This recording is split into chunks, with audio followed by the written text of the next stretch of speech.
الحمدللہ رب العالمین والصلاة والسلام علی سید الانبیاء والمرسلین اللہم صلی علی سیدنا و مولانا محمد وعلی آلہ واصحابہ وبارک وسلم وصلی علیہ۔ دنیا کے تمام دیکھنے والوں کو، تمام چاہنے والوں کو، تمام پیار کرنے والوں کو، اور جہاں جہاں تک اس وقت میری آواز کو سنا اور مجھے دیکھا جا رہا ہے، جنید اقبال کی جانب سے انتہائی محبت کے ساتھ السلام علیکم۔ ایک بار پھر ناظرین، آپ کو پر نور صبح میں صبح نور کے ساتھ میں دل کی گہرائیوں سے خوش آمدید کہتا ہوں۔ آئیے چلتے ہیں بلا توقف حضرت ابو انیس محمد برکت علی علیہ رحمہ کی تالیف اسماء النبی کریم صلی اللہ علیہ وآلہ وسلم سے رسول اللہ صلی اللہ علیہ وآلہ وسلم کا ایک اسم مبارک پڑھنے اور سننے کی سعادت حاصل کرتے ہیں۔ سیدنا الشافی صلی اللہ علیہ وآلہ وسلم، ہمارے سردار، شفا دینے والے، درود و سلام بھیجے اللہ آپ صلی اللہ علیہ وآلہ وسلم پر، آپ صلی اللہ علیہ وآلہ وسلم کی آل پاک پر اور صحابہ کرام رضوان اللہ تعالیٰ علیہم اجمعین پر۔ حضرت ابو دردہ رضی اللہ تعالیٰ عنہ فرماتے ہیں کہ کریم صلی اللہ علیہ وآلہ وسلم کی خدمت بابرکت میں انجیر سے بھرا ہوا تھال پیش کیا گیا۔ آپ صلی اللہ علیہ وآلہ وسلم نے فرمایا کہ اے میرے صحابہ اسے کھاؤ۔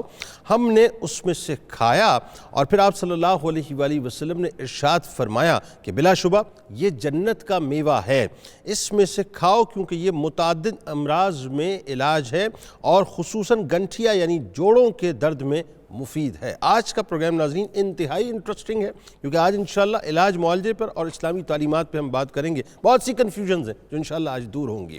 اچھا صاحب، بات یہ ہے کہ انسان کی طاقت و قوت کا حال یہ ہے کہ کائنات کی بڑی سے بڑی اور طاقتور ترین جو مخلوق ہے ناظرین، انسان کی قوت تسخیر اسے اسیر کر سکتی ہے، لیکن اس کے ساتھ ساتھ اس کے ضعف اور کمزوری کا یہ عالم ہے کہ معمولی کیڑے مکوڑے بھی اس انسان کو نقصان پہنچا سکتے ہیں۔ یعنی ایک نہ نظر آنے والا وائرس جسے آپ کورونا کہتے ہیں ناظرین، وہ بھی انسان کی جان لے سکتا ہے اور بیماریاں اسے بہت آسانی کے ساتھ پچھاڑ سکتی ہیں۔ اللہ تعالیٰ نے اس کائنات میں زہر کے ساتھ ساتھ اس کا تریاق بھی اتارا ہے اور بیماریوں کے ساتھ ساتھ ناظرین اس کا علاج بھی اتارا ہے۔ نبی کریم صلی اللہ علیہ وآلہ وسلم نے ارشاد فرمایا کہ اللہ تبارک و تعالیٰ نے بڑھاپے کے سوا ہر بیماری کی دوا پیدا کی ہے۔ اب یہ انسان کا کام ہے کہ وہ اللہ تعالیٰ کی دی ہوئی عقل اور تجربے کی قوت کو استعمال کرتے ہوئے دواؤں کو دریافت کرے اور علاج کرائے، اور اس کام کو ناظرین میڈیکل سائنٹسٹ اور ڈاکٹرز بہت حسن و خوبی انجام دے رہے ہیں۔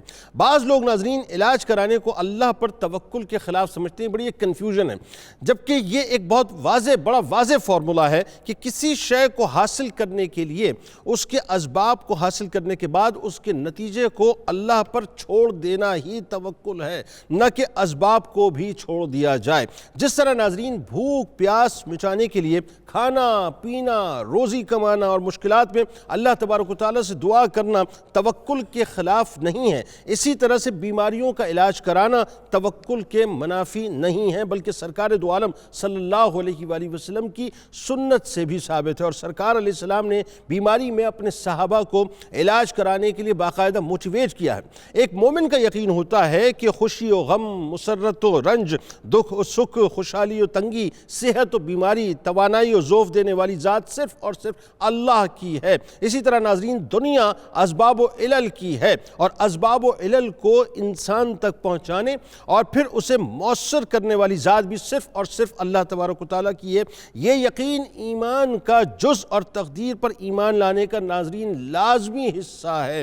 اسلام نے انسان کی صحت کو ایک نعمت قرار دیا ہے اور اس کی قدر و حفاظت کرنے کا ناظرین حکم دیا، یعنی اللہ تعالیٰ نے جو آپ کو صحت عطا کی ہے نا، یہ اللہ کی طرف سے بہت بڑی نعمت ہے۔ اسی لیے طہارت سے لے کر خوراک تک اور خوراک سے لے کر جسمانی ورزش تک احتیاط کے سارے راستے اللہ تبارک و تعالیٰ کی طرف سے وضع کر دیے گئے ہیں۔ اللہ تعالیٰ نے انسان کو دنیا میں بھیجا تو اس کی غذائی ضروریات بھی ناظرین پوری کی ہیں، البتہ اس نے پاک چیزوں کے استعمال کا حکم دیا، اور جو چیزیں مادی یا روحانی طور پر اس کے لیے ضرر رساں تھیں اسے حرام قرار دے دیا۔ بلکہ ناظرین حلال چیزوں کے کھانے میں بھی طبیب اعظم نے اصول بتلا دیا، جسے آج جا کر میڈیکل سائنس پروف کر رہی ہے۔ پروف تو کیا کر رہی ہے صحابیوں کا، یہ کہ اسے ڈسکور کر رہی ہے کہ مومن ایک آنت میں کھاتا ہے اور کافر 7 آنتوں میں کھاتا ہے۔ یعنی یہ فارمولا سرکار سرکار علیہ السلام نے 1450 برس پہلے دے دیا تھا۔ اسلام علاج کی نوبت سے پہلے ناظرین حفظان صحت اور احتیاطی تدابیر پر زور دیتا ہے، اسی لیے اسلام کی جملہ تعلیمات کا آغاز طہارت سے ہوتا ہے، یعنی prevention is better than cure کا جو تصور ہے ناظرین وہ سب سے پہلے اسلام نے دیا تاکہ صحت سے فائدہ اٹھایا جائے اور اسے غنیمت سمجھا جائے۔ اب معاملہ یہ ناظرین کہ آج کل چونکہ آپ کو پتہ ہے شہروں کی وسعت ہو گئی ہے، صنعتوں کی کثرت ہو گئی ہے، فضائی آلودگی ہے، ورزش ہم کرتے نہیں ہیں، محنت کی بہت کمی ہو گئی ہے، ذہنی اضطراب ہے، خاندانی نظام کی ابتری ہے، منشیات کا بہت استعمال بڑھ گیا ہے، اخلاقی بگاڑ بہت زیادہ ہو گیا ہے، متوازن غذا ہمارے یہاں کم ہو گئی ہے، علاج کا گراں ہونا، پھر ڈاکٹرز کی جو لوٹ مار ہے، اللہ ماشاءاللہ جو اچھا کام کر رہے ہیں،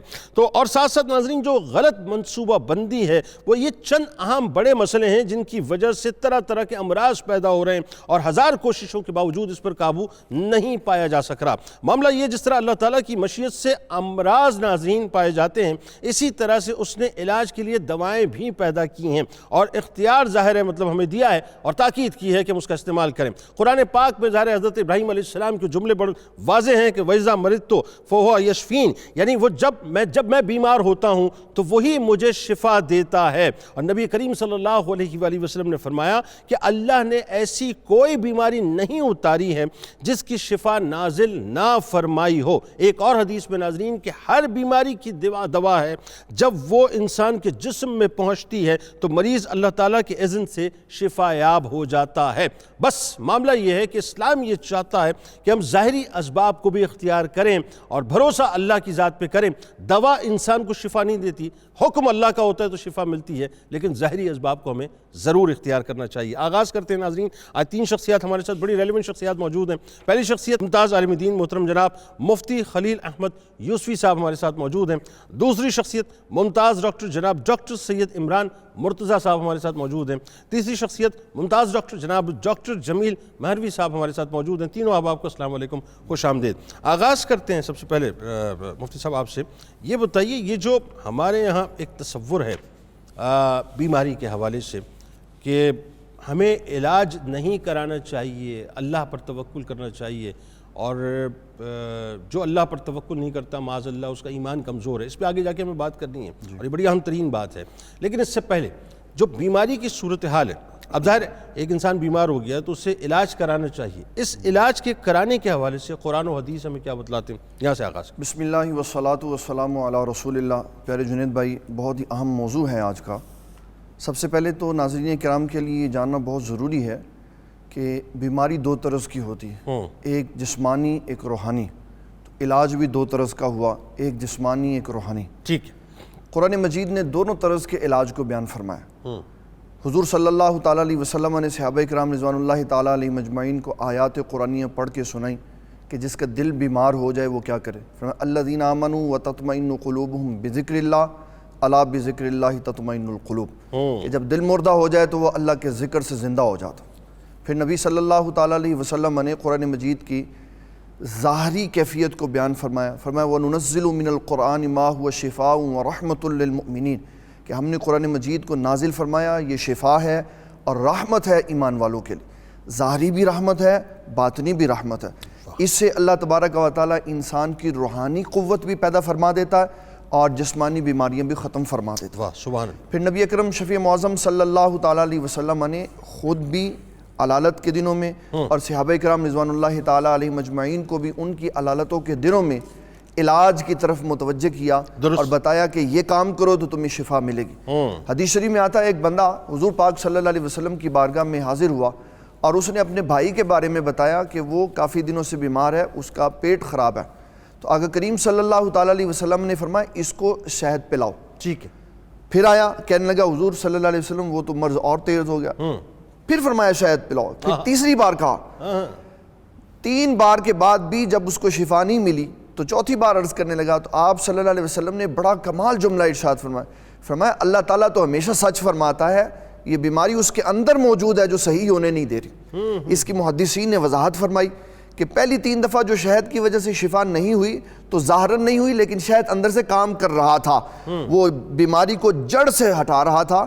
جب 3 دفعہ میں آنے کے بعد اس کا اثر ظاہر نہیں ہوا تو نبی صلی اللہ علیہ وسلم تصدیق کی مہر لگا دی کہ اللہ فرماتا ہے کہ جو شہد کی مکھی کے جسم سے پانی نکلتا ہے ہم نے اس میں لوگوں کے لیے شفا رکھی ہوئی ہے, اللہ. تو پھر اس کو اس سے شفا ہوئی.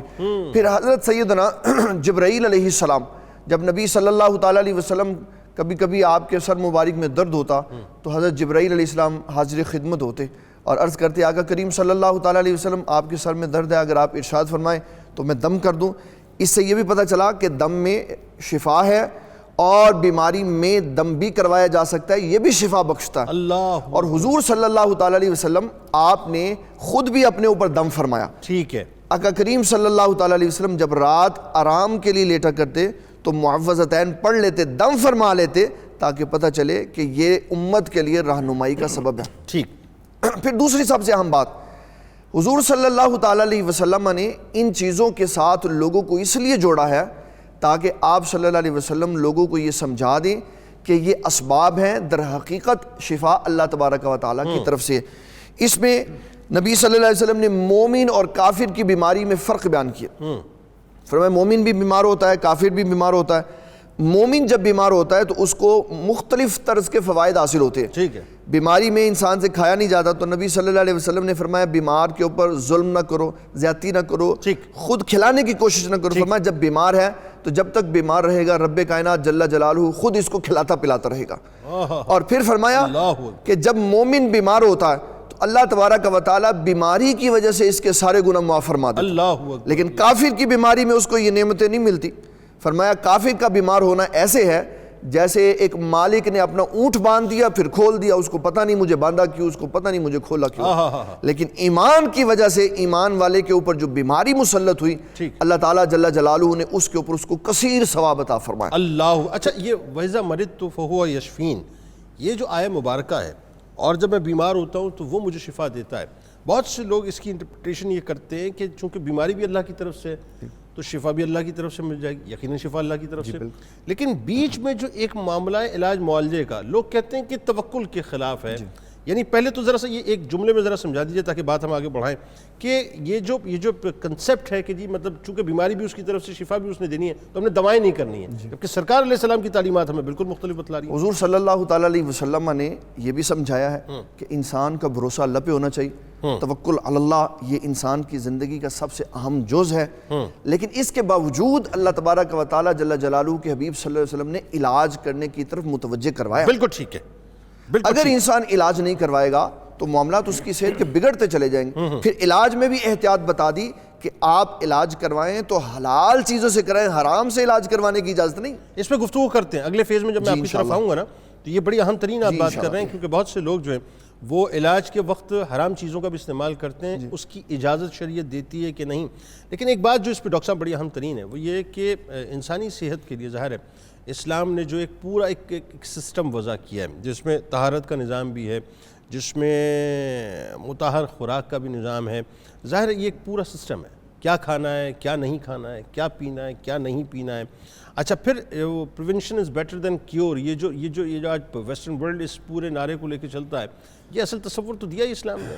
تو آپ ذرا یہ بتائیے کہ اس پہ میرا خیال ہے تفصیلاً بات ہونی چاہیے کہ ہمیں تو اللہ تعالیٰ نے بیماری سے پہلے بتلا دیا کہ ہمیں احتیاط کیسے کرنی ہے اور کن کن حوالوں سے کرنی ہے. جی بسم اللہ الرحمن الرحیم. پہلے تو میں اللہ کا شکر گزار ہوں سر کہ اس نے ایک اور زندگی اور صحت والا دن آپ سب کے ساتھ گزارنے کا موقع دیا, اور لاکھوں درود و سلام وجہ خلق کائنات نبی پاک صلی اللہ علیہ وسلم کے ذات مبارک پر. سر یہ پروگرام کا جو ٹاپک ہے وہ ہر شخص کی بات اس میں کی جائے, اور میں سمجھتا ہوں کہ یہ انتہائی امپورٹنٹ بات ہے, کیونکہ اگر کوئی صحت مند معاشرہ ہے تو وہی معاشرہ ترقی کر سکتا ہے. وہی لوگ جو ہے وہ دوسری ایسی قوموں کا مقابلہ کر سکتی ہیں جو آپ کے مقابلے میں آئی ہوئی ہیں. درست, بالکل. تو اگر دماغی اور جسمانی صحت ٹھیک رہے گی تو پھر معاشی اور معاشرتی صحت بھی ٹھیک رہے گی. درست. اور روحانی صحت ٹھیک رہے گی. درست. ادروائز تو پھر ڈیٹوریشن آئیں گی جو ہمارے معاشرے میں بالکل آپ کو روڈ پہ نظر آ رہی ہیں. زیادہ دور جانے کی ضرورت نہیں, آپ کے چاروں طرف آپ کے محلے میں آپ کی گلی میں نظر آئے گا. 100% بالکل صحیح. من حیث القوم جو ہے وہ صحت مند قوم نہیں ہے. اچھا سر, من حیث القوم ہمارے لیے صحت جو ہے نا وہ پرائرٹی بھی نہیں ہے. میں آپ کو زبردست بات بتاؤں مزے کی کہ اگر ہمارے پاس تھوڑے سے بھی پیسے آتے ہیں تو ہم جو ہے وہ اپنے ڈرائنگ روم کو بہتر کرنے, کپڑے خریدنے یا گھر کو بہتر کرنے یا گاڑی کو اپ گریڈ کرنے میں پیسے خرچ کرتے ہیں. بالکل درست. آپ مجھے یہ بتائیے کون شخص ہے جو تھوڑے سے پیسے آئے وہ کہے گی جی میں اپنی صحت پہ پیسے خرچ کروں گا؟ ہے نہیں. بالکل صحیح, بہت اچھی بات آپ کر رہے ہیں. صحت تو پھر پرائرٹی رہی نہیں. سب سے پہلے بائک تبدیل کرنی ہے, گاڑی تبدیل کرنی ہے, بالکل صحیح, جوتے خرید لیں گے, بالکل صحیح, کپڑے خرید لیں گے, شاپنگ کر لیں گے, کھانا کھانے باہر چلے جائیں گے, لیکن یہ کہ یہ پیسے میں خرچ کروں گا اپنی صحت پہ, یہ ہماری پرائرٹی نہیں ہے. صحت کو ہم نے فار گرانٹیڈ لیا ہوا ہے. اور پھر صحت میں پھر تو اچھا ڈاکٹر کے پاس جانا اور ڈاکٹر سے علاج کرانا بھی ایک اسٹگما اور ٹیبو ہے. یعنی کہ خدا نہ خواستہ آپ یہ کہہ دیں کہ میں بیمار ہوں تو میری عزت نفس میں بڑی کمی ہو جاتی ہے, میں کوئی چھوٹا ہو جاتا ہوں کہ اگر میں کسی کو پتہ چل جائے کہ میں بیمار ہوں. آپ بہت سے لوگوں کے پاس جائیں, آپ ان سے کویشچن پوچھیں کہ بھئی آپ کیسے ہیں, تو الحمدللہ جب کہ وہ بالکل نظر آ رہے ہوں گے کہ بالکل ٹھیک ہے, اللہ کا شکر ضرور ادا کرنا چاہیے.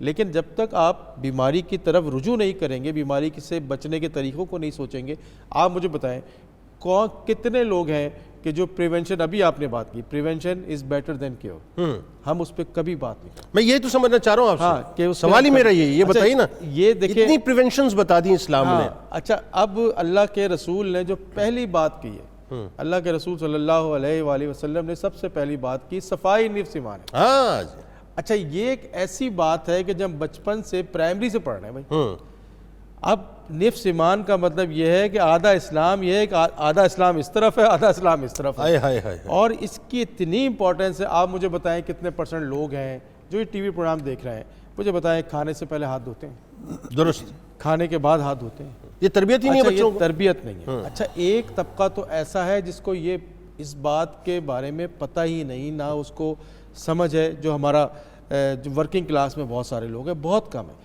اللہ کے رسول صلی اللہ علیہ وسلم میں جو وضو اور روزے کا کانسیپٹ ہے, ٹھیک سر اتنی حیران کن بات ہے. ابھی اگر آپ وہ نظر یا وہ کیمرہ وہ دوربین لے آئیں کہ جو میری باڈی کو چیک کرے نا ابھی ٹی وی کے تو آپ کو اربوں جراثیم میری باڈی پہ گھومتے ہوئے. بالکل صحیح ہے, اربوں, بالکل صحیح. اچھا وہ اربوں جراثیم میں سے کچھ تو آپ کے فائدہ مند ہیں اور کچھ جو نقصان دہ.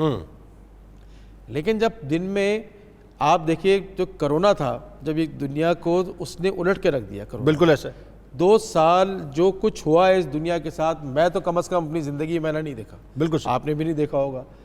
تو اس میں جو موٹی موٹی باتیں ہوئی ہیں کہ بھئی احتیاط کرو, دور چھینک مارنے کا ہمیں جو ہے وہ بتایا, سلیقہ سکھا دیا کرونا نے, سکھا دیا نہ نظر آنے والے وائرس نے چھینک مارنے کا سلیقہ سکھا دیا. چھینک مارنے کا نبی پاک صلی اللہ علیہ وسلم نے کہا کہ جناب علی الحمدللہ کہو یا رحمک اللہ کہو. اچھا انہوں نے کہا کہ جی کونی کر دیں. اب کونی سے تو بہتر یہ کہ ہاتھ رکھ لیا جائے. یہ تربیت جو تھی وہ پہلے دن سے ہمیں سکھائی گئی. اچھا وضو کا آپ دیکھیں کتنے مزے کی بات ہے, وضو کی جو کتنی مزو کی بات ہے کہ وضو جو ہے 3 دفعہ ناک میں پانی ڈالنا ہے, دن میں 15 دفعہ یہ کام ہو رہا ہے. 15 دفعہ آپ منہ دھو رہے ہیں, 15 دفعہ کونی. اچھا یہ کونی تک ہاتھ دھونے کی بڑی ایک زبردست بات. یہاں یہ کھلا ہوا حصہ ہے, ٹھیک ہے, جب ہم کام کرتے ہیں کہیں جاتے ہیں اتنے جراثیم, میں نے کہتا ہوں کہ آپ وہ لگائیں مائکروسکوپ اور کیا اس سے وہ دیکھیں, آپ کو اربوں کروڑوں جو ہے نا جراثیم موو کرتے ہوئے نظر اپنے آپ سے نفرت ہو جائے گی, اور پھر آپ کہیں گے کہ یہ جناب کیا چیز. صحیح بات ہے. تو اس کے بعد وضو کا طریقہ, اچھا آپ کھلی ہوئی جگہوں دیکھ لیں, پیر کو دھونا, آپ دنیا جگہ سے ہو کے آ رہے ہیں. اگلی جو بات ہے روزے کی مثال دے لیں. نماز کی جو ایکٹیویٹی ہے, میں نے ایک ریسرچ پڑھی کہ اگر کوئی بندہ رات کی 17 رکعت نماز عشاء کی نماز پراپر کھڑے ہو کے جس طرح پڑھی نہیں چاہیے پڑھ لے, 3.5 کلومیٹر واک کے برابر ہے. کسی جگہ جانے کی ضرورت, 3.5 کلومیٹر پراپر نماز آپ پڑھ لیں. کیا کہنا سر آپ دیکھیں کتنی آسان زندگی کر دی. اچھا اللہ, اب اس کے بعد اگلی بات آ جائے پریونشن کی بات کی جا رہی. نبی پاک صلی اللہ علیہ وسلم کے پاس آپ مجھ سے مفتی صاحب بیٹھے ہوئے, ڈاکٹر صاحب بیٹھے, آپ سے زیادہ کون بہتر کہ بھئی یہودی عالم والی جو واقعہ ہے کہ وہ آیا مدینہ منورہ میں کہ جو بڑا کاروبار چل گیا ہے وہاں پہ. تو میرا تو بڑا یہودی جو ہے وہ جو ڈاکٹر صاحب تھے, حکیم صاحب تھے جو آئے تھے کہ جی بہت یہاں پہ جو مجھے پیشنٹ ملیں گے, 6 مہینے گزر گئے پیشنٹ ہی نہیں ملے. بھئی مائگریٹ لوگ کرتے ہیں نا کہ یہاں سے امریکہ جانا کاروبار ہوگا. جب وہاں پہنچا تو پتہ چلا کہ نبی پاک صلی اللہ علیہ وسلم آخری میں تنگ ہو کے آ گیا, کہتا ہے کہ بھئی پیشنٹ ہی نہیں آئے. انہوں نے کہا جی ہمارے پاس لوگ بیمار نہیں ہوتے. اللہ, وجہ کیا؟ اب وجہ وہی آ گئی, وہی وہ جو طہارت کا اور خوراک کا نظام ہے. اور پھر وہ جو عبادتوں کا نظام ہے وہ ایسا اتنا خوبصورت دیا ہے دین اسلام. اچھا میں ایک جملہ اور بات پہ ختم کروں گا. جو مینٹل ہیلتھ ہے، میں سمجھتا ہوں کہ جو ذہنی، کیونکہ میرا تعلق ہی اس سے، جو مینٹل ہیلتھ ہے وہ سب سے زیادہ، ذہنی صحت جو ہے وہ سب سے امپورٹنٹ اس لیے ہے کہ اگر ذہن ٹھیک ہے تو آپ کا جسم، آپ کے معاشرتی صحت، معاشی صحت آپ کی ٹھیک رہتی ہے. تو جو لوگ تہجد کی نماز پڑھتے ہیں، جو لوگ وقت پہ سوتے ہیں عشاء کی نماز کے بعد اور فجر کی نماز سے پہلے جاگتے ہیں، ان کو ذہنی بیماریاں نہیں ہوتی sir. Prevention is better than cure. اصل بات یہ دیکھیں نا، دین اسلام نے ہمیں ایک کنسیپٹ وضع کر دیا، اور بات یہ ہے کہ یہ گفتگو کرنے کا مطلب یہ تھا کہ ہم سب سے پہلے یہ چیک کریں کہ اللہ تبارک و تعالیٰ نے ہمیں تو پریونشنز دے دی ہیں. یعنی ہم طہارت کے نظام کو دیکھ لیں، ہم غذا کے نظام کو دیکھ لیں، ہم عبادات کے نظام کو دیکھ لیں، اللہ تعالیٰ نے ہمیں بالکل جو ہے محفوظ کر دیا. ہاں اب اگر بات یہ ہے کہ غذا کی طرف ہم آتے ہیں تو ایک جو بڑی اہم ترین بات ہے جو میں سمجھنا چاہتا ہوں، خاص طور پہ آپ کا شعبہ ہے یہ، ظاہر ہے جب ہم ایلوپیتھ کی بات کرتے ہیں تو وہ تو اس بات کو بالکل ایک دم ڈسکارڈ کر دیتے ہیں نا، اہمیت نہیں دیتے. لیکن وہی بات ہے جب وہاں ضعف آتا ہے، وہاں بیماری بڑھتی ہے، تو وہاں بھی یہ کہتے ہیں کہ پرہیز شروع کر دو. آپ کے یہاں جو تصور ہے خاص طور پہ علاج جو ہے وہ اپنا غذا کے ذریعے سے، ذرا یہ بتائیے کس حد تک کامیاب ہے؟ اور ہمارے معاشرے میں نے دیکھا ہے کہ لوگ غذا کے ذریعے سے علاج کی طرف آتے بھی نہیں ہیں، جبکہ بہترین طریقہ ہے، بہترین راستہ ہے. بتائیے ذرا. بہت شکریہ جی. بسم اللہ الرحمن الرحیم. سب سے پہلے جو غذا ہے اسی کو ہی سمجھنا پڑے گا، چونکہ انسان کی صحت و تندرستی کا تعلق اور بیمار ہونے کا تعلق، یعنی اس کی جب باڈی کا کیمسٹری چینج ہوتی ہے تو سارا تعلق اس کی غذا اور کھانے پینے سے ہے. ٹھیک. اچھا اس میں جب ہم بیمار ہوتے ہیں تو علاج معالجہ کے لیے ہمیں جو دیکھنا ہے وہ 50% جنید بھائی تعلق جو ہے وہ خوراک سے ہے. علاج کرتے ہوئے 50% رزلٹ آپ نے خوراک سے لینا ہے، 25% رزلٹ آپ نے جو ہے وہ پرہیز سے لینا ہے، اور اس کے بعد جو 15% رزلٹ ہے، 10% وہ آپ نے لینا ہے اس کا لائف سٹائل بدلنے میں، اس کا انوائرمنٹ انٹرنل ایکسٹرنل اور سارا لائف سٹائل بدلیں گے. تو یہ ہو جاتا ہے 85%. اور اس کے بعد جو پیچھے بچتا ہے وہ 15% ہے. وہ 15% آپ نے بطور دوا جو ہے وہ علاج اس سے کرنا ہے.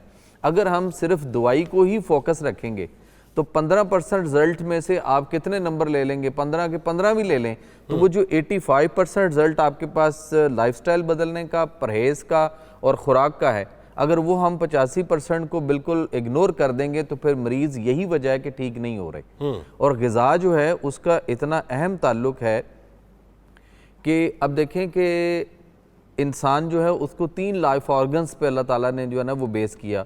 بلکہ سورہ نحل میں اللہ فرماتے ہیں وَالزَّیتُونَ وَالنَّخِیلَ وَالْأَعْنَابَ، زیتون، کھجور اور انگور.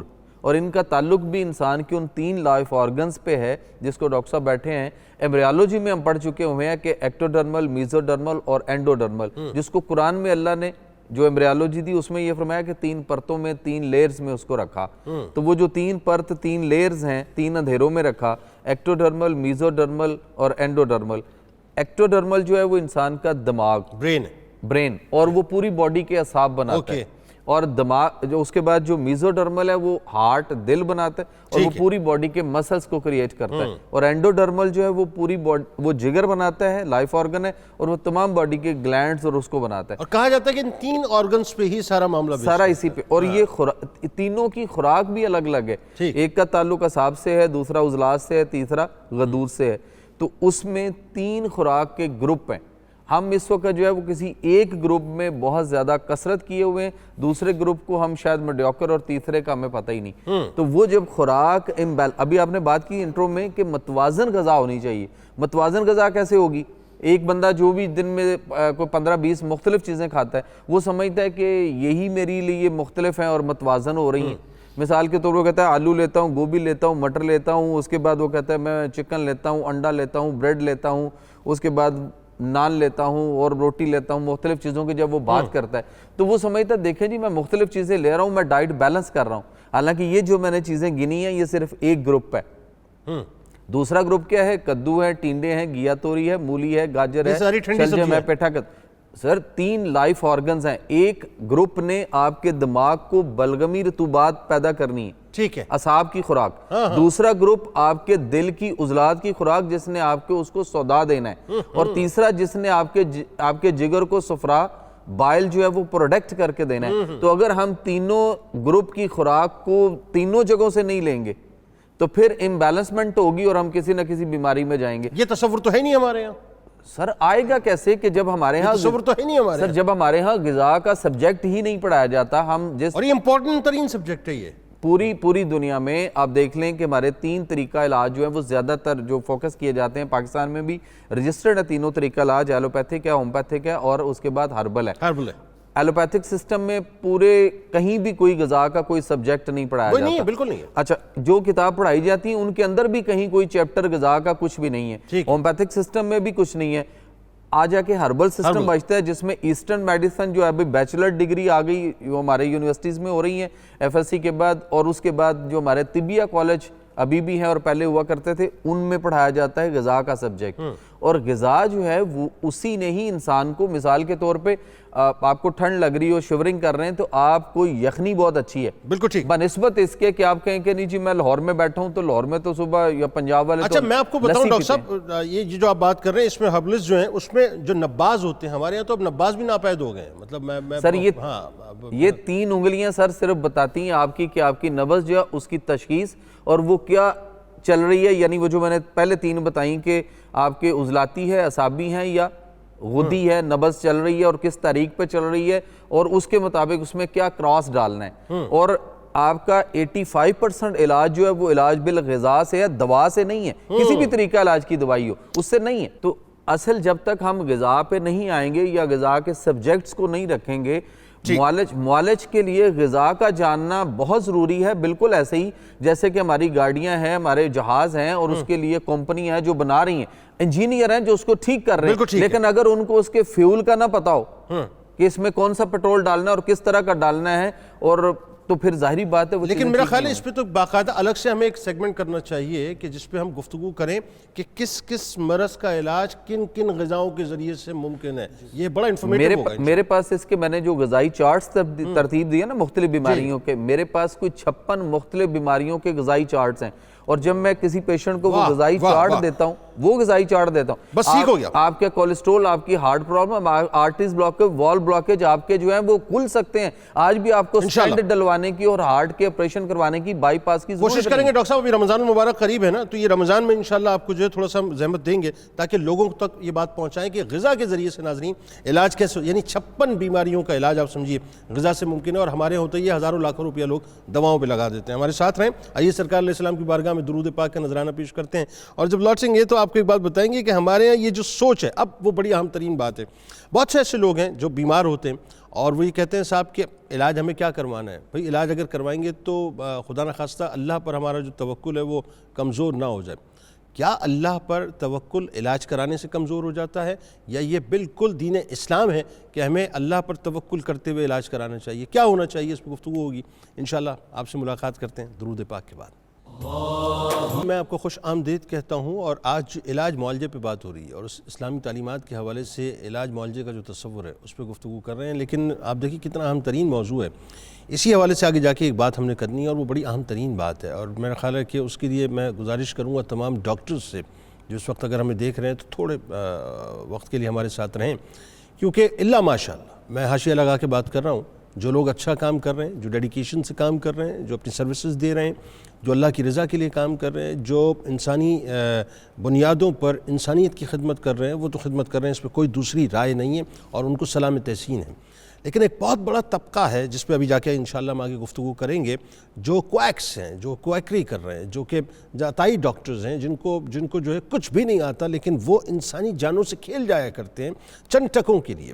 اچھا ان میں بھی وہ طبقہ ہے جو صرف اور صرف پیسے بنانے کی مشین بنا ہوا ہے, یعنی ان کا کام ہی صرف اور صرف پیسے بنانا ہے. مریض ان کے پاس آتا ہے تو بڑے بڑے جو ان کو پرسکرپشنز لکھ کے دیتے ہیں, پرسکرپشنز میں ان کے کمیشنز موجود ہوتے ہیں. میڈیکل اسٹور پہ وہ جائے گا تو وہ سجیسٹ کرتے ہیں کہ اس جگہ سے جا کے آپ نے میڈیسنز لینی ہے, وہاں ان کے کمیشن ہے. ٹیسٹ لکھ کے دیں گے, لمبے چوڑے ٹیسٹ لکھ کے دیں گے, پھر وہ بتائیں گے صاحب کہ اس لیب میں جانا ہے, وہاں ان کا کمیشن موجود ہے. پھر ہر وزٹ کی ان کی فیس الگ ہے, بھاری بھاری فیسیں رکھی ہوئی ہوتی ہیں. آتا جاتا اگر کچھ بھی نہیں ہے تو مریض کو جو ہے پنگ پونگ بنا دیتے ہیں کہ وہ بیچارہ جو ہے ٹیسٹ میں اور میڈیسنز میں ہی لگا رہتا ہے. یعنی صورتحال یہ ہے ناظرین کہ آپ اگر ہسپتالوں میں چلے جائیے تو آپ کو ایسا لگتا ہے کہ وہ ہسپتال کم ہیں, وہ معاذ اللہ مطلب وہ مذبح خانے جو ہیں زیادہ بن گئے. عالم یہ ہو گیا ہے کہ آپ ڈاکٹر کے پاس چلے جائیے تو ڈاکٹر جو ہے وہ آپ کو مسیحا لگنے کی بجائے ایک قصائی کی صورت نظر آتا ہے. یہ جو ہمارے یہاں معاشرے میں ہو رہا ہے اس پہ بھی میں ذرا ڈاکٹر عمران صاحب سے بات کروں گا. یہ بتائیں کہ یہ صورتحال کہاں پہ جا رہی ہے. لیکن پھر وہیں پہ آ کے کھڑے ہو گئے. سب سے پہلے یہ سمجھتے ہیں کہ علاج کرانا بنیادی طور پر کیا اللہ کے اوپر توکل کے منافی ہے کہ نہیں. یہ بتائیے مفتی صاحب کہ میں علاج کیوں کراؤں؟ میرا اللہ پر ایمان ہے, وہی شفا دے گا, اسی نے ظاہر ہے مجھے مطلب بیماری دی ہے, اور علاج کرانے کا فائدہ کیا ہے؟ میں علاج کراؤں گا تو میرا توکل کمزور ہو جائے گا. بتائیے. سب سے پہلے جنید بھائی توکل کا معنی سمجھنا پڑے گا. توکل کہتے ہیں اپنے عمل اور کوشش سے اللہ پہ بھروسہ کرنا. اپنی ایفرٹ کرو پھر بھروسہ کرو کہ اللہ تعالیٰ شفا دے. ایفرٹ تو کی نہیں اور اس لیے بیٹھ گئے کہ اللہ ہی شفا دے گا. اللہ تبارک و تعالیٰ نے انسان کو عقل و شعور دیا, فہم و فراست دی, سارا پروسیجر سمجھایا کہ یہ کام کرو گے تو شفا مل جائے. شفا من جانب اللہ ہی ہے, لیکن اس کے لیے دعا کا استعمال کرنا, ڈاکٹر کے پاس جانا, میڈیکل کا استعمال کرنا, یہ سب وہ چیزیں ہیں جو نبی صلی اللہ تعالیٰ علیہ وسلم نے عمل کر کے دکھائی اور بتائیں یہ کرنی جائز ہے. تو جو یہ کہتا ہے کہ توکل یہ ہے کہ بس آپ نے دوائی نہیں کھانی کیونکہ مرض ہے تو شفا بھی اسی کی طرف سے آئے گی, تو یہ توکل کے خلاف ہے. ٹھیک ہے. ایک بندہ اپنے گھر کا دروازہ بند نہیں کرتا, اپنی طرف سے کوشش نہیں کر رہا اور وہ کھلا چھوڑ کے چلا جا رہا ہے میں اللہ پہ بھروسہ کر رہا ہوں, تو عام بندوں کا یہ توکل نہیں ہے. اس کو چاہیے دروازے کے اوپر تالا لگائے, تالا لگانے کے بعد کہ یا اللہ یہ تیرے سپرد ہے. لیکن وہ جو سوال میں نے آپ سے ابتدا میں کیا تھا, وَإِذَا مَرِضْتُ فَهُوَ يَشْفِينِ, کہ مطلب ہم ہی بیماری دیتے ہیں, ہم ہی شفا دیتے ہیں. یہ عقیدہ سمجھایا, وگرنہ سیدنا ابراہیم خلیل اللہ علیہ السلام بھی دوائی استعمال کرتے تھے. ٹھیک ہے. جب وہ بیمار ہو جاتے تھے دوائی استعمال کرتے تھے. دوائی استعمال کرنے کے بعد اللہ سے کہتے تھے یا اللہ یہ سبب ہے, اصل میں شفا تو نے دینی. اپنی کوشش اور اپنا عمل کر کے دکھایا. ٹھیک ہے. اور پھر نبی صلی اللہ تعالیٰ علیہ وسلم نے یہ بھی پہلو دکھایا ہے. ایک عورت آپ کے پاس آئی, عرض کرنے لگی میں مرگی کے مرض میں مبتلا ہوں, تو آپ دعا فرمائیں مجھے صحت ہو جائے. تو آپ نے فرمایا صبر کر, اگر تو صبر کرے گی تو اس صبر پہ اللہ تعالیٰ تجھے جنت عطا فرمائے. ٹھیک ہے. کہنے لگی پھر ایک مہربانی اور عنایت یہ فرما دیں کہ جب مجھے مرگی کا دورہ پڑتا ہے تو میرا لباس ڈسٹرب ہو جاتا, آپ یہ فرما دیں کہ بہتر ہو جائے. تو حضور صلی اللہ علیہ وسلم نے اس کے لیے دعا فرما دی کہ یا اللہ اس کا ستر محفوظ رہے. اور محدثین نے لکھا جب اس کو مرگی کا دورہ پڑتا تھا تو فرشتے اس کے اوپر چادر دے دیتے. اللہ, اس کا مطلب یہ دعا قبول ہو سکتی ہے تو یہ بھی ہو سکتی تھی. اللہ. لیکن صبر کے ساتھ تلقین کی کہ صبر کرو گے تو صبر کی نعمت پہ تمہیں اللہ جنت عطا فرما دے. اس سے کہیں نفی نہیں ہوتی کہ آپ علاج نہ کروائیں, بلکہ نبی صلی اللہ تعالیٰ علیہ وسلم تو تلقین فرماتے تھے, آپ نے پریکٹیکل کر کے دکھایا. اگر توکل اس چیز کا نام ہے کہ علاج معالجہ نہیں کروانا, تو احد کے میدان میں جو زخمی ہوئے محدثین نے لکھا کہ صحابی اور صحابیات نے ان کو کپڑے جلا کے ان کی راکھ بنا کے زخموں کے اوپر لگایا, اور نبی صلی اللہ علیہ وسلم نے دیکھا اور آپ نے خود بھی کروایا اور بتایا کہ علاج ہی ایک طریقہ کار ہے جس سے انسان فوری تکلیف سے بچ سکتا ہے. شفا اللہ تبارک و تعالیٰ جل جلالہ نے عطا فرمائی. اچھا حضرت سعد بن ابی وقاص رضی اللہ تعالیٰ عنہ کا جو واقعہ ہے, اب دیکھیں نا وہ جو ہارٹ کا مرض کا واقعہ ہے, اس میں بھی تو سرکار علیہ السلام نے سجیسٹ فرمایا, وہ کیا جنید بھائی میں اس کی طرف آتا ہوں, صرف ایک چیز میں بیچ میں عرض کرنا چاہ رہا ہوں کہ حضور صلی اللہ تعالیٰ علیہ وسلم نے مختلف بیماریوں میں صحابہ کرام رضوان اللہ تعالیٰ علیہ مجمعین کو علاج کی طرف توجہ کروائی. حدیث میں 3 لفظ آتے ہیں, داغ لگوانا, دم کروانا اور فال نکالوانا. فرمایا یہ 3 کام ایسے ہیں جو کفر کی طرف لے کے جاتے. وہ کفر کس طرح ہے کہ داغ لگوانا ایسا جس سے اللہ تعالیٰ کی احکامات کی خلاف ورزی ہو, موت قریب ہے پھر لگوانا. ٹھیک ہے. دوسرا فال نکالنا کہ کفر سے یا ایسے لوگوں سے جو اچنبے کی بات کرتے ہیں ان کو کہنا, یا تیسرے نمبر پر دم کروانا جس میں کفریات ہو, اس سے اسلام نے منع فرمایا. اور نبی صلی اللہ علیہ وسلم فرماتے ہیں جو شخص یہ 3 کام نہیں کرے گا یہ اس جماعت میں شامل ہو جائے گا جو 70,000 لوگوں کی جماعت ہے جن کو بغیر حساب و کتاب اللہ جنت عطا فرما دے. اللہ اکبر. لیکن یہ بھی توکل کے خلاف نہیں. یہ وہ لوگ ہیں جس کی ترتیب سمجھائی کہ وہ ایسا دم نہیں کرواتے جس میں کفر و شرک ہے, ایسا داغ نہیں لگواتے جو اللہ کے احکامات کے منافی ہے, ایسے فال نہیں نکالتے جو شریعت کے خلاف. اس کے برعکس دم کروانا بھی جائز ہے, اس کے برعکس داغ لگوانا بھی جائز ہے. نبی صلی اللہ علیہ وسلم نے امراض کے لیے سعد بن ابی وقاص نے کروایا, اور پھر حضور صلی اللہ تعالیٰ علیہ وسلم نے کئی صحابہ کو بتایا کہ تمہیں تکلیف ہو رہی ہے, پچنا لگواؤ, حجامہ کرواؤ, یہ چیزیں تمہیں صحت عطا فرمائیں گی. مطلب وہ ہارٹ کے مرض میں دیکھیں نا, وہ اپنا اجوا کھجوروں کا جو ہے باقاعدہ سجیسٹ کرنا, طبیب کے پاس بھیجنا پہلے باقاعدہ. جی ایک بات اس میں بڑی اہم ہے کہ جب ہم علاج معالجہ کروا رہے ہیں تو اس میں ہمیں یہ احتیاط ضرور کرنی ہے کہ حلال و حرام کا فرق رہنا چاہیے. ہاں یہ بڑی عام بات ہے. بڑی اہم بات. ہاں طبیب کہے کہ یہ شے حرام ہے لیکن آپ کے لیے فائدہ مند ہے, آپ اس کو کھا لیں, تو شریعت اسلامیہ نے کہا, رسول اللہ صلی اللہ علیہ وسلم فرماتے ہیں طبیب ظاہر کو دیکھ رہا ہے, باطن کو نہیں دیکھ رہا, لیکن اللہ کے حبیب صلی اللہ علیہ وسلم باطن کو بھی دیکھ رہے. فرمایا اگر اس نے حرام شے سے تمہارا علاج کر دیا تو ہو سکتا ہے کہ وقتی شفا ملے, لیکن پھر یہی حرام شے تیری موت کا بھی سبب بن جائے. اس میں ایک بات بتائیے, اضطراری کیفیت میں کیا کرے؟ یعنی ایک شخص ہے وہ مر رہا ہے, اب ڈاکٹر کہہ رہا ہے کہ جی اگر یہ دوا استعمال نہیں کی تو وہ مر جائے گا. دوا میں اس طرح سے ہوتا ہے نا, ملا کے آمیزش کر کے کچھ پلا دی جاتی ہے, تو اس صورت میں کیا ہو؟ جس میں جنید بھائی اضطرار آ جاتا نا, اور اضطرار موت سے بچانے کے لیے اس میں شریعت سارے دروازے کھول دیتی. ٹھیک ہے, اگر اضطراری ہے کہ موت اور زندگی کی کشمکش میں مبتلا ہے تو اس میں حرام سے بھی جائز ہے, لیکن عام حالات میں جس میں آپ بالکل نارمل کوئی تھوڑا سا مرض آ گیا اس میں حرام کا استعمال کریں گے تو یہ سخت ترین ممانعت ہے. اس سے بہترین ہے اجتناب کیا جائے اور رسول اللہ صلی اللہ علیہ وسلم کی شریعت کے مطابق سارے معاملات. بالکل, یعنی اس پہ ظاہر ہے, اس پہ گفتگو ہو سکتی ہے کہ اسلام نے کہاں تک جو ہے ہمیں گنجائش دی ہے کہ ہمیں جانا چاہیے. جیسے وہ ظاہر ہے ابھی وہ جو حال ہی میں جو ٹرانسپلانٹ ہوا ہے اپنا جو ہیومن باڈی میں جو ہے پور کا جو ہارٹ لگا ہے, تو ظاہر ہے اس پہ گفتگو ہو رہی ہے, اس پہ علماء کرام اپنی اپنی رائے دے رہے ہیں, لیکن وہی بات ہے کہ اضطراری کیفیت میں کیا ہونا چاہیے اس پہ کلام ہے. ٹھیک ہے, بالکل صحیح. اچھا, اس میں جو ایک ڈاکٹر صاحب ایک بڑی اہم ترین بات ہے, اور وہ میں چاہتا ہوں اس پہ میں نے تھوڑا سا بھی یہ تو پورا ایک موضوع ہے, اور میں اس پہ سچی بات ہے کہ سمجھتا ہوں کہ بڑا کھل کے کلام ہونا چاہیے کہ آج وہی بات ہے کہ جو لوگ اچھا کام کر رہے ہیں لائق تحسین ہے, اس میں کوئی دوسری رائے نہیں. ان ڈاکٹرز کا اس وقت ذکر ہی ہم نہیں کر رہے, وہ لائق تحسین ہے. ہم بات کر رہے ہیں کہ جنہوں نے اپنے آپ کو پیسہ کمانے کی مشین بنا لیا ہے, کہ جو لوگوں کو لوٹ رہے ہیں, کھسوٹ رہے ہیں, ان کی کھال اتار رہے ہیں, ان کو بھنبوڑ رہے ہیں ایک خوخار جانور کی طرح ہر اعتبار سے. وہ وزٹ سے لے کر اور پرسکرپشن اور ٹیسٹ اور اس کے بعد جو سرجریز تک, یعنی سیزیرین کیسز کا تو معاملہ عام ہو گیا ہے نا, عام ہو گیا ہے. تو ذرا یہ بتائیے کیسا ہونا چاہیے ڈاکٹر کو, اور ایک ڈاکٹر کی جو اخلاقی ذمہ داریاں وہ کیا ہونی چاہیے؟ آپ نے جو ہے نا مجھ سے وہ کویسچن پوچھ لیا جو میرے اپنے لوگوں کے بارے میں, اور میں یہ سمجھتا ہوں کہ اگر ہم اس پہ بات کریں تو یہ بہت تلخ باتیں ہیں, لیکن اس میں دو باتیں سر. سب سے امپورٹنٹ بات تو یہ ہے کہ ڈاکٹر بھی اسی معاشرے کا حصہ ہے. پہلے تو آپ تلخ باتیں بتائیں, تلخ باتیں کیا ہیں؟ اسی معاشرے کا حصہ ہے اور انفلوئنسڈ بائی دی معاشرہ ہے.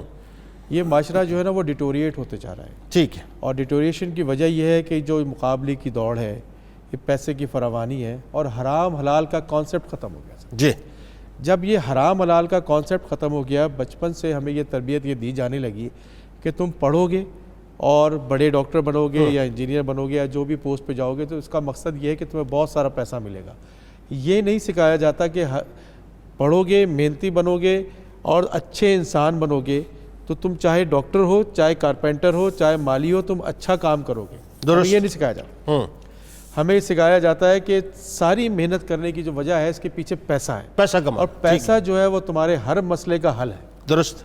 جب پیسہ ہر مسئلے کا حل ہو گیا تو پھر یہ معاشرے میں ہر جگہ چلے. آپ مجھے بتائیں کہ میں تو بچپن میں کبھی بھی یہ نہیں دیکھتا تھا کہ ہم ڈاکٹر کے پاس جائیں, اس کے بعد بیچارے کے پاس دو ہی وہ ہوتی تھی, ایک لال رنگ کی بوتل ہوتی تھی, ایک دوسرے رنگ کی بوتل ہوتی تھی, وہ دو شربت ملا کے اور تھوڑا گولیاں اپنے پاس سے دیتا, وہی گولیاں جو اپنے پاس سے دے دیتے تو کام ختم ہو. اچھا, اور مزے کی بات ہے وہ ہم پیتے تھے, کھاتے تھے, اللہ تعالیٰ شفا بھی ہمیں دے دیتا. جی بالکل. اور وہ ہمارا ایک فیملی ڈاکٹر کا کانسیپٹ ہوتا تھا, ایک ہی ہوتا تھا, 10 روپے فیس لیتا تھا جی, یا 15 روپے فیس لیتا تھا, اور وہ سارے جہاں کا علاج جو ہے بالکل اپنے خاندان, دادی کا بھی وہی علاج کر رہا ہے اور پوتے کا بھی. ایسا ہی وہ کہتے تھے ہمارے خاندانی ڈاکٹر. مطلب ہم نے اپنی فیملی میں ایک ڈاکٹر کو دیکھا جب ہم چھوٹے سے تھے, اس سے لے کے ہم نے ان کا بڑھاپا دیکھا اور اپنی جوانی ان کے ساتھ دیکھی اس طرح سے. اب جو یہ معاشرہ چینج ہوا, یہ میں سمجھتا ہوں کہ پچھلے 25 سال میں یہ بہت بڑی تبدیلی ہے, اور یہ ڈیٹوریشن کی وجہ یہ ہے کہ کھاتا ہے تو لگاتا تو ہے نا. یہ جو کانسیپٹ آیا کہ کھاتا ہے تو لگاتا, جب یہ سارا معاملہ معاشرے میں یہ شروع ہو گیا کہ بھئی یہ پیسہ کمانا, یہ اچھا یہ کمیشن جو ہے نا سر, چاہے وہ ابھی آپ نے اپنے انٹرو میں بتا دیا, بہت تفصیل سے بات آپ نے خود ہی کر دی, ہر جگہ کمیشن, لیب میں, او پی ڈیز میں, تھیٹر میں آپریشن کی ضرورت نہیں ہے، آپریشن کر دیا، کمیشن ہے، ایک پورا ایک سسٹم ہے سر. بالکل ایسا، بالکل. اور اس سسٹم میں جب کمیشن ملنے لگا تو وہ یہ کہتا ہے کہ جی کام تو میں ٹھیک کر رہا ہوں، یہ میرا حصہ ہے، یہ میرا حق بالکل اس طرح کی بات ہے کہ تھانے کا ایس ایچ او جب لگتا ہے تو وہ سسٹم کا حصہ بنتا ہے، اوپر والوں کو بھی دینا اور نیچے والوں کو بھی سنبھالنا ہے. وہ کہتے ہیں اسی طرح سے ڈاکٹر جو ہے وہ بھی سسٹم کا حصہ بنتا ہے کہ نیچے والوں کو بھی سنبھالتا ہے اور اوپر والوں کو بھی سنبھالتا ہے. اچھا میں نے بڑی چیز یہ نوٹ کی ہے کہ کس طرح ڈیٹوریٹ ہوتے جا رہا ہے معاشرہ، اور اس میں جو سب سے بڑی بات یہ دیکھی کہ دو طبقے جیسے ہیں کہ ایک اساتذہ کرام اور نمبر 2 جو ہے یہ طبیب جو ہے ڈاکٹرز جن کو کہتے ہیں، ان میں بہت زیادہ جو ہے یہ مسئلہ. اس کی وجہ یہ ہے کہ ہم نے ان کی جو ہے نا امپورٹنس کو دیکھا ہی نہیں کبھی کہ بھئی اگر ایک ڈاکٹر ہے اور یہ ایک اسکول ٹیچر ہے یا علماء کرام ہے، ان کی وہ امپورٹنس ہے، اگر ان کو صحیح طریقے سے کیا جائے تو وہ یہ مسائل سے ہٹ جائے. اچھا آپ امپورٹنس تو بہت تھی ڈاکٹر صاحب نے، نہیں سر پہ ہم بٹھاتے ہیں ڈاکٹر کو. سر میں آپ سن رہے ہیں میری بات. اگر ابھی بھی آپ کیلکولیشن کریں جو پاپولیشن ہے پاکستان کی، اس کے حساب سے مجھے آبادی کے حساب سے وہ doctor number of the doctor بتا دیں، اور اس کے علاوہ سے نمبر آف دی دوسرے جو فزیشینز ہیں ان کو کرتے ہیں. اچھا پھر یہ جو لالچ کا ایلیمنٹ ہے جو میں نے بتایا آپ کو، بچپن سے ہمیں یہ سکھا دیا گیا، بچپن سے ہمیں سکھا دیا کہ بڑے ہو گئے پیسے کماؤ، بڑے ڈاکٹر بنو گے تو بہت پیسے کماؤ گے. اب اس کا حل کیا ہے؟ ہاں سر 2 جملوں میں آگے بڑھنا ہے، وقت کم ہے. اس کا حل یہ ہے کہ ہمیں یہ بتایا جائے کہ بہت زیادہ پیسے ہر مسئلے کا حل نہیں ہے سر. واہ، یعنی اخلاقی طور پر کون بتائے گا؟ یہ بتائیں گے ماں باپ گھر میں. ٹھیک، جب ماں باپ بھیجیں گے کروڑوں روپے خرچ کر کے باہر پڑھنے کے لیے تو وہ بیچارہ کیا کرے واپس آ کے؟ وہ لاکھوں لگائے گا تو اس نے کروڑوں کمانے. بات بس وہی ہے، وہ بزنس کا جو کنسیپٹ ہے وہ آ گیا. آخر میں فائنلی اب ذرا ایک بڑی اہم ترین اور بات آپ سے سمجھنی ہے مجھے، اور وہ یہ کہ ہمارے یہاں سیلف میڈیکیشن کا رجحان جو ہے بے انتہا ہے. مطلب مجھے سمجھ نہیں آتا صاحب کہ ہم بڑی سے بڑی بیماریوں کے اندر ہوتا ہے یہ میڈیکل اسٹور پہ جاتے ہیں، اپنا مسئلہ بتاتے ہیں، میڈیکل اسٹور والا جو ہے وہ ایک گٹکا اس کے منہ میں ہوتا ہے، وہ گٹکا کھا رہا ہوتا ہے اور آپ کو دیکھنے کے بعد جو ہے وہ اپنا سجیسٹ کر دیتا ہے کہ اب یہ دوائیں لے لیں، وہ کہتا ہے اچھا یہ دوا لے لیں، اس کے بعد ہم شروع کر دیتے ہیں. تو یہ مطلب لوگوں کو جو ہے ڈاکٹر کے پاس جانا اوائڈ کرنا، حتی الامکان جو ہے سیلف میڈیکیشن کرنا، یہ تو کیسز اتنے بگڑ جاتے ہیں اس کے بعد کہ پھر تباہی بپا ہو جاتی ہے. بتائیے ذرا. سر اس میں میں سمجھتا ہوں یہ سیلف میڈیکیشن نقصان دہ تو 100% ہے کہ وہ جا کے خود سے دوائیاں لے رہا ہے، لیکن اس کی وجہ سے آپ دیکھ لیں کہ پاکستان میں 20 لاکھ لوگوں کے گردے ایک سال میں خراب ہو رہے ہیں. 20 لاکھ لوگوں کے 40,000 سے زیادہ ڈیالسس مشینیں آپ کے پنجاب میں کام کر رہی ہیں، اور وہ ایکسٹرا آورز یعنی 16 سے 18,000 گھنٹے چلنی چاہیے تھیں، وہ 50-60 لاکھ گھنٹے چل چکی ہیں، اور ان کی بھی اوور آلنگ ٹیوننگ اور کچھ نہیں ہو پا رہا. بات یہ ہے کہ یہ جو سیلف میڈیکیشن ہے سب سے پہلے تو کاؤنٹر سیل بین ہونی چاہیے. میڈیکل سٹور پہ جا کے کوئی دوائی مانگے تو ڈاکٹر کے نسخے کے بغیر نہیں ہونی چاہیے. لیکن یہاں ہمارے ہاں المیہ یہ ہے کہ وہ کہتے ہیں جا کے میں نے ڈاکٹر کو 2,000 3,000 2,500 1,500 فیس دینی ہے، اور پھر اس نے وہی سیرپ 2 لکھنے ہیں جو مجھے اس نے مہینہ 15 دن پہلے بھی لکھے تھے. بالکل صحیح. اور وہ پھر سوچتے ہیں کہ 1,500 2,000 دینے کی بجائے وہی سیرپ دینے ہیں، گھر میں بوٹل پڑی ہے وہ کسی بچے کو بھیجتے ہیں جاؤ یہ لے، اور وہ لا کے اس کو پلانا شروع کر دیتے ہیں. دوسری بات یہ ہے کہ اس میں ایک اور چیز کو بھی سمجھنا ہے جو بہت امپورٹنٹ ہے، وہ یہ ہے کہ سیلف میڈیکیشن صرف جو ہے وہ لوگ اپنے طور پہ نہیں کر رہے، ڈاکٹر خود بھی سیلف میڈیکیشن کر رہا ہے. ڈاکٹر کیسے کر رہا ہے؟ ڈاکٹر کیسے کر رہا ہے؟ سر ڈاکٹر کا کام جو ہے وہ مریض آیا اس کی ہسٹری لینی ہے، اس کے بعد اس نے اگر کوئی ٹیسٹ کروانے ہیں تو وہ اس کے ڈائگنوز کرے، اور پھر وہ اس کے بعد لکھے گا کہ final diagnose this and that جو بھی ہے، اور اس کے بعد وہ اس کو کہے فردر ٹریٹمنٹ اور necessary action refer to the pharmacist یا ڈاکٹر آف فارمیسی، اس کے پاس جاؤ، کیونکہ اس نے بیچلر ڈگری لی ہے دوائیاں کون سی کیسے بنتی ہیں.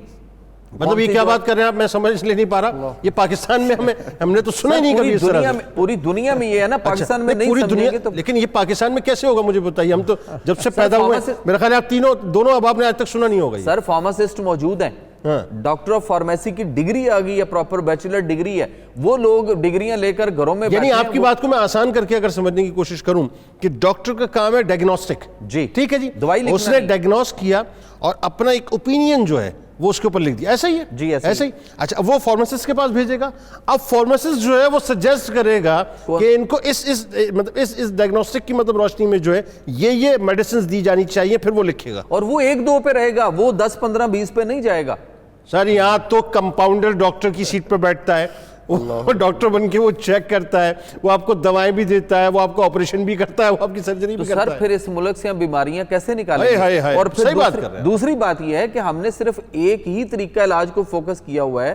ایک اور بات, چونکہ رمضان شروع ہو رہا ہے, ہماری جو زکوٰۃ, صدقات, خیرات, فطرانہ اور جو بھی چیزیں ہیں, عالم ہمارے ساتھ بیٹھے ہیں, ہمیں یہ دیکھنا ہے کہ وہ زکوٰۃ اور یہ صدقات, یہ ساری چیزیں سب سے پہلے غرباء, مساکین اور یتیموں کا حق ہے. اور ہم اس وقت یہ کہہ رہے ہیں, سننے میں یہ مل رہا ہے, بڑے بڑے بورڈ لگ چکے ہوئے ہیں کہ ہم نے کروڑوں مریضوں کا, ہم نے لاکھوں مریضوں کا علاج آپ کی زکوٰۃ صدقات سے کیا. اتنے 45 لاکھ, 2 کروڑ, 1 کروڑ, اس طرح. مجھے یہ بتائیے کہ اگر اتنے لوگوں کا انہوں نے ایک سال میں علاج ہمارے زکوٰۃ, صدقات, فطرانوں سے کیا, تو پھر پاکستان میں بیماریاں ختم ہونی چاہیے. مریضوں کی لائنیں کیوں لگی ہوئی؟ صرف ہم نے ایک ہی طریقہ علاج کو فوکس کیا ہوا ہے, اور ہم اپنے سارے چندہ, زکوٰۃ. اب یہ بتائیے سیلف میڈیکیشن کے حوالے سے تھوڑا سا. سیلف میڈیکیشن سر نہیں کرنی چاہیے ٹھیک ہے. اور ڈاکٹر کو وہ جو دوائیاں بتا رہا ہے, وہ کون بتا رہا ہے؟ وہ ایک فارماسیوٹیکل کمپنی کا ایک میڈیکل ریپ آتا ہے, وہ آگے اس کو کہہ رہا ہوتا ہے یہ لٹریچر, یہ دوائی سر یہ ہماری بہت اچھی ہے, دوسرا کہتا ہے ہماری بہت اچھی ہے. تو اگر وہ عام بندہ جا کر اگر دوائی خرید لیتا ہے تو اس کے خریدنے میں کیا ایشو؟ بہت سے کیسز میں ڈاکٹر صاحب میں نے دیکھا, میرا مشاہدہ ہے کہ وہ ورس ترین صورتحال ہو جاتی ہے, کیسز بگڑ جاتے ہیں.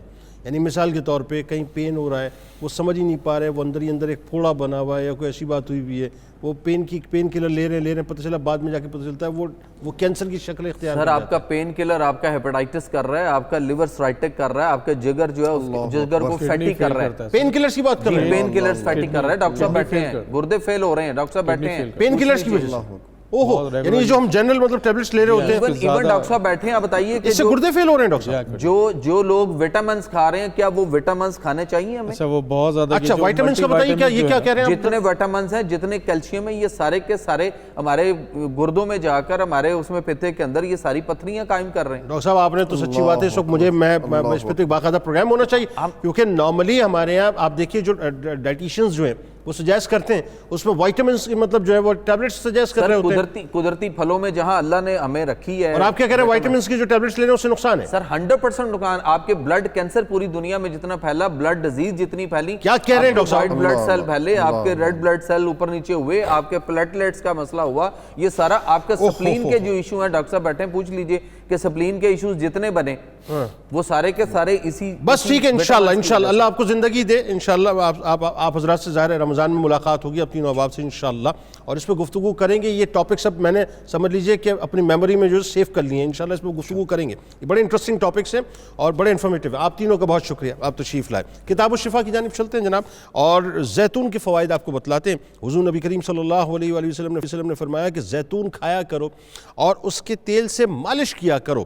جو شخص زیتون کے تیل سے مالش کرتا ہے تو اس کے پاس 40 روز تک شیطان نہیں آتا.